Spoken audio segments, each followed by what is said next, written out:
Sinabi ni Pastor Fernando Camacho, si Muhammad daw ay hindi pinropesya sa Biblia. So hindi po totoo si Pastor Fernando Camacho dahil si Muhammad ay pinropesya sa Biblia gaya ng mabasa sa Isaiah 29:12. Nabigay ang aklat sa taong hindi marunong bumasa at sinabi sa kanya, bumasa ka, at sumagot siya, hindi ako marunong bumasa. So, tugmang-tugma noong ibaba kay Muhammad yung Quran na ay sinabi sa kanya ni Angel Gabriel na bumasa ka, at sumagot siya, hindi ako marunong bumasa. So, yan, natupad kay Propeta Muhammad. Hindi naman si Propeta Moises ay noong ibaba sa kanya yung aklat na Torah ay hindi naman sinabi sa kanya na bumasa ka dahil si Propeta Moises ay marunong na bumasa.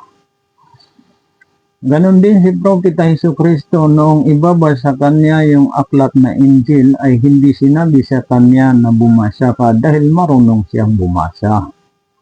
Ganon din si Propeta David, nung ibaba sa kanya ang aklat ng Zabur ay hindi sinabi sa kanya na bumasa ka dahil marunong siyang bumasa.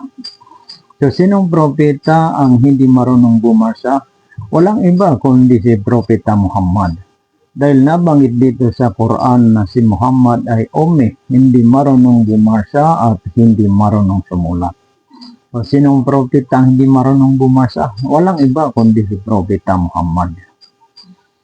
Kaya siya ang pinropesya doon sa Isaiah 29:12. Mabasa rin sa Deuteronomy 18:18, sinabi ng Diyos, O Moses, pipili ako ng propeta na kagaya mo. So, ang katulad ni Moises na propeta ay si Propeta Muhammad dahil si Moises ay ipinanganak na mayroon tatay at mayroon nanay. Ganon din si Propeta Muhammad na mayroon siyang nanay at mayroon siyang tatay. Samantalang hindi niya katulad si Propeta Jesucristo dahil si Kristo ay mayroon nanay ngunit walang tatay. Ang katulad ni Propeta Jesucristo ay si Propeta Adam na nilikha ng Allah na walang tatay at walang nanay, naging mama agad.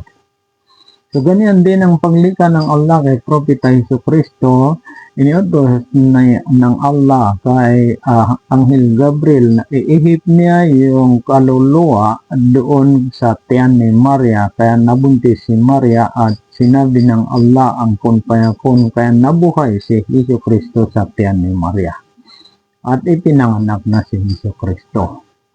Tunay na tao yan si Jesucristo. Mabasa pa nga sa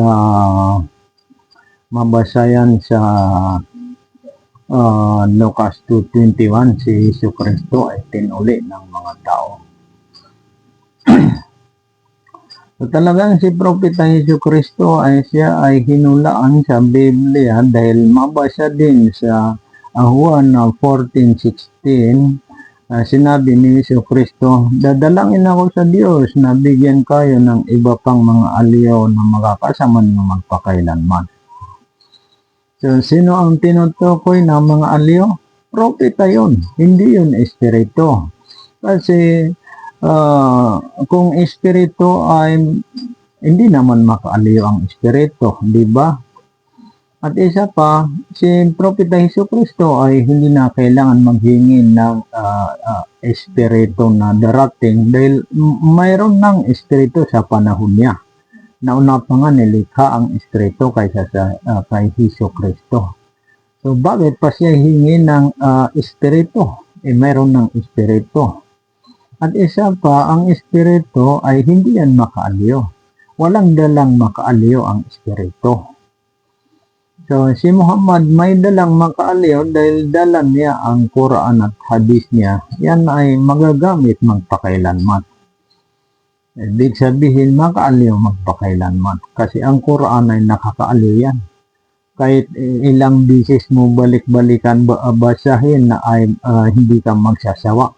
Ako nga ay hindi lang libo kong nabalik-balik ang Suratul Fatiha. Siguro 100,000 ko yan na nabalik-balik ang Suratul Fatiha sa Quran ay hindi na ako nagsasawa sa pagbabalik-balik sa pagbabasa ng Quran. So ganyan ang himala ng Quran. Kasi yan ay tunay na salita ng Diyos. Totoo itong sinasabi ko, hindi ako nagsisinungaling. Kung ako man ay nagsisinungaling at ang tama ay si Pastor Fernando Camacho ng SDA, ay hilingin ko ang parusa ng Diyos sa pagpatay sa akin agad. Itong hiniling ko ay hindi kayang hilingin ni Pastor Fernando Camacho na kung siya ay nagsisinungaling at ako ang tama, ay parusahan siya ng Diyos sa pagpatay sa kanya agad. Hindi niya kayang hilingin dahil natatakot siya sa kanyang kasalanan.